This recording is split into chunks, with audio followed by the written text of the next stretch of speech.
안녕하세요. 오늘 모닝 브리핑 시작하겠습니다. 오늘 날짜가 이제 4월 13일 월요일인데요. 주말 사이에 엄청난 뉴스들이 쏟아졌습니다.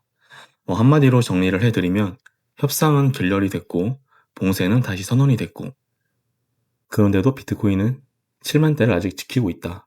이게 오늘 가장 핵심입니다. 비트코인은 현재 7만 900달러 부근에서 횡보를 하고 있고 나스닥은 24,829, 유가는 100달러에서 현재 횡보 중에 있고 금도 4,674달러로 1.59% 하락했습니다. 채권 금리는 전반적으로 올라가는데 달러는 99.08선에서 움직이고 있습니다. 공포 탐욕은 42, 중립입니다. 자, 이게 오늘 어떤 의미인지 하나하나씩 살펴보도록 하겠습니다. 오늘 시장을 이해하려면 지정학 사항을 먼저 봐야 됩니다. 정말 급박하게 들어가고 있어요. 미 이란 협상이 파키스탄에서 진행이 됐는데 JD 벤스 부통령이 직접 파키스탄에 가서 21시간을 버텼다는 건데 결론은 아주 단호하게 나왔어요. 미국 측이 발표한 건 협상 결렬. 그러자 트럼프는 이제 바로 다음 카드를 꺼내들었죠. 오늘 4월 13일 오전 10시 미국 동부시간 기준으로 이란 항구를 출입하는 모든 선박을 차단한다고 선언을 한 거죠. 호르무즈를 사실상 봉쇄하겠다는 거잖아요. 근데 여기서 흥미로운 게 이란 혁명 수비대는 IRGC가 성명을 냈는데 비군사 선박에 대해서는 호르무즈 통행을 허용한다고 했습니다. 이게 뭐냐? 완전한 전쟁 국면 아직 아니라는 것. 긴장은 최고조인데 이란도 나름 출구를 열어두고 있는 상황인 거죠. 그리고 유럽에서도 큰 뉴스가 하나 있었는데 헝가리의 오르반 총리의 16년 만에 선거에서 졌습니다. 직접적으로 시장에 큰 영향을 준 건 아니지만 유럽에서 친EU 흐름이 강해지고 있다는 신호를 볼 수 있죠. 여기서 핵심 관전 포인트는 딱 하나. 호르무즈 봉쇄를 이란이 이제 어떻게 받아들이느냐.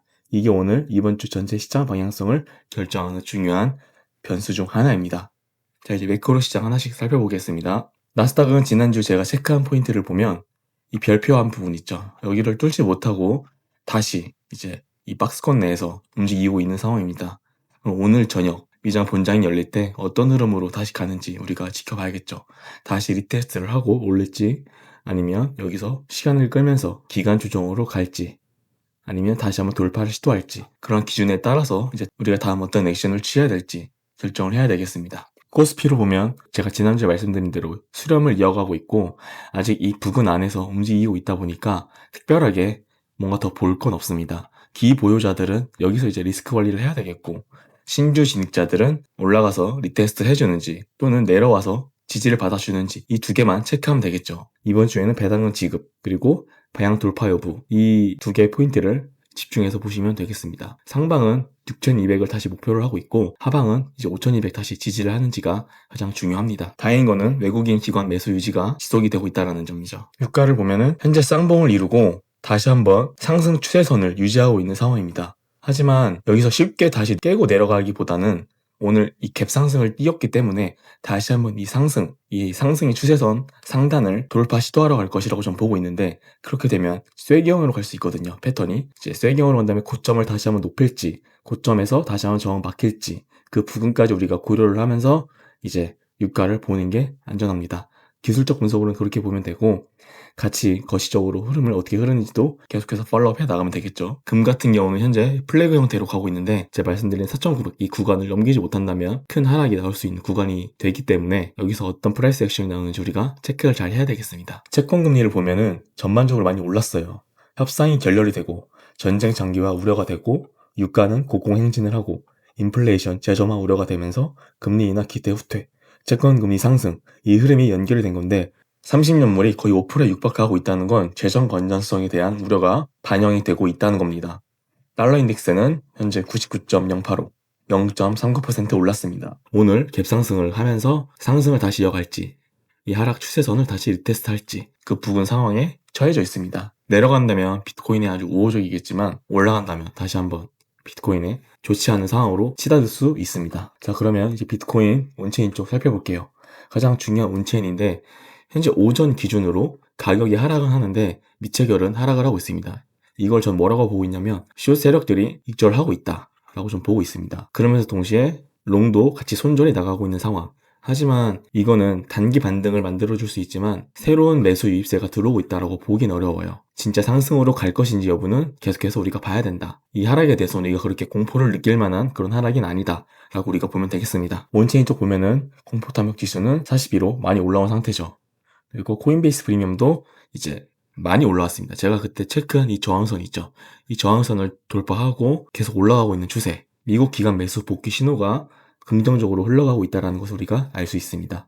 펀딩비도 크게 양쪽 어느 쪽에서 과열되지 않고 중립된 상태로 계속 유지하고 있습니다. CVD 차트를 보면은 빨간 고래와 갈색 고래가 가장 중요한데 크게 적극적으로 매수를 동반하고 있지 않은 상황입니다. 약간 간을 보고 있는 상황. 하지만 여기서 보라색 고래가 확 던져버리면은 크게 가격 조정이 올 수 있는 상황이고 그런 분위기가 같이 가속이 되면은 빨간 고래도 같이 던지면서 그 하락이 가속화가 될 수 있다는 것. 그래서 지금은 거시적인 흐름에서 뭔가 긍정적인 흐름이 나와주면서 같이 고래도 매수세가 동반이 되는 게 중요한 체크 포인트가 되겠습니다. 청산맵을 보면은 72,000달러와 72,500달러 구간에 롱 청산 물량이 잔뜩 쌓여 있습니다. 이게 지금 현재 양날의 검인데 72K를 뚫으면 이 롱 청산들이 연쇄적으로 터지면서 오히려 상방 가속이 나올 수 있습니다. 좋은 신호가 하나 더 있는데 누적 공매도 레버리지가 지속적으로 감소하고 있다는 것.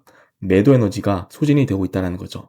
이게 주가 상방 저항이 약해지고 있다는 신호로 저는 보고 있습니다. 온체인 쪽으로는 하락 쪽보다는 여전히 상승 쪽으로 이제 긍정적인 시그널들이 많이 나오고 있는 상황이라고 저는 보고 있습니다. 이제 크립토 뉴스 쪽 살펴보겠습니다. 완전 호재 뉴스들이 좀 있어가지고 중요하게 소개를 해드리려고 해요. 첫 번째는 클래리티 법안 뉴스입니다. 하원에서 294표 지지를 확보를 했고 트럼프도 지지하고 있고 루미스 의원도 99% 해결이 됐다고 말했습니다. 이게 통과가 되면 뭐가 달라지냐? SEC가 관할하는 것과 CFTC가 관할하는 걸 법적으로 명확하게 분리하게 되는 거죠. 지금 크립토 기업들이 제일 힘든 게 내가 증권인지 상품인지 모르는 규제의 불확실성인데 이게 해소가 되면 진짜 기관 자금이 수조 달러 단위로 들어올 수가 있습니다. 업계에서는 역대 가장 중요한 크립토 법안이라고 부르는 이유가 있죠. 두 번째, 유럽에서 나온 소식인데 EU가 이더리움을 유로 스테이블 코인의 결제 레이어로 검토하고 있다는 거죠. 파일럿, 샌드박스 수준이 아니라 실제 금융 인프라 수준으로 검토 중이라고 합니다. 리테일이 이더리움으로 거래를 하고 기관이 토큰화해 이더리움을 쓰고 이제 정부가 결제 레이어로 이더리움을 고려하는 단계까지 온 거거든요. 이건 이더리움 장기 투자 관점에서 엄청난 뉴스라고 볼 수가 있습니다. 세 번째, 유럽의 대형 은행들과 기업들이 테더와 서클을 스테이블코인 파트너로 선정하는 작업을 진행 중이라고 합니다. 스테이블코인이 실물 금융에 직접 붙는 거죠. 이 세 가지가 같은 주에 나왔다는 게 크립토 제도권 편입 속도가 이제 빨라지고 있다는 증거가 되겠습니다. 이번엔 마이클 셀러 그리고 미 재무부 뉴스인데 마이클 셀러는 비트코인이 연간 2.05% 이상 성장을 하면 MSTR 주주 희석 없이 배당을 무한정 지급할 수 있다 라는 이런 내용입니다. 이 회사는 단순하게 비트코인을 모으는 게 아니라 비트코인을 담보로 지속 가능한 수익 모델을 만들겠다는 이야기를 하고 있습니다. 이게 기관 투자자들에게는 비트코인을 직접 사지 않고도 비트코인에 노출되는 매력적인 수단이 되기도 하죠. 하지만 하락 시에는 양날의 검이 되기도 하기 때문에 그러한 리스크도 같이 제기가 되고 있는 상황입니다. 그 다음 뉴스는 미국 재무부는 2026년에 들어서 3, 4개월 동안 75.6 빌리언 국채를 바이백했다는 거죠. 이게 현대 역사상 이 기간 동안 최대 규모인데 재무부가 직접 국채를 사들이는 거잖아요. 이건 연준의 양적 완화는 아니지만 효과는 비슷하다고 우리가 알 수 있습니다. 달러 유동성을 시장에 직접 공급하는 거기 때문이거든요. 유동성이 늘어나면 뭐가 좋아지냐? 위험자산이 굉장히 좋아지죠. 비트코인 여기 포함이 되고 두 뉴스가 같은 날 나왔다는 게 이제 구조적으로 비트코인에 유리한 환경이 만들어지고 있다고 우리가 참고할 수 있습니다. 오늘의 결론을 말씀드리면 상방 시나리오, 호르무즈 봉쇄 실질 완화, 그리고 ETF 유입이 오늘까지 유입이 계속되는지 확인을 해야 되고 72K 돌파 캔들 여전히 확인을 해야 됩니다. 그리고 달러는 99 이하 복귀를 하는지 그리고 하방 시나리오는 이란 호르무즈 강경 봉쇄 그리고 ETF 유출 재전환 70K 지지 이탈 그리고 채권금리 추가 급등 이 네 가지를 체크하면 되겠죠. 비트코인이 협상 결렬과 봉쇄 선언이라는 낙제에도 70K를 지킨 건 그냥 지킨 건 아니라고 좀 보고 있습니다. 고래가 사고 또 ETF로 기관이 들어오고 제도권이 법을 만들고 있는 와중에 지킨 거니까 하방은 아직은 크게 위험하지 않다. 하지만 단기 변수는 지정학이다. 그리고 차트적으로도 제가 기술적 분석으로 매일 말씀드리지만 상승을 가기 위해서는 강한 거래량과 매수세가 동반이 되어야 된다. 그게 되지가 않으면 힘이 약해지면서 다시 한번 하방의 유동성을 빌려서 건강한 상승을 만들 수 있는 구조를 만드는 게, 우리가 그 전략을 기대하는 게 안전하다라고 제가 말씀을 드렸죠. 그렇게 저는 현재 대비 전략을 하고 있고, 온체인이 아무리 좋아도 현재 당장 움직이는 거는 또 얘기가 다르기 때문에 저는 실시간 라이브로 어떻게 매매를 하고 또 어떻게 판단을 하고 있는지 계속 텔레그램과 또 저녁 브리핑에서 또 인사드리도록 하겠습니다. 오늘 하루도 잘 보내시고 구독하기, 좋아요 꼭 부탁드리겠습니다. 감사합니다.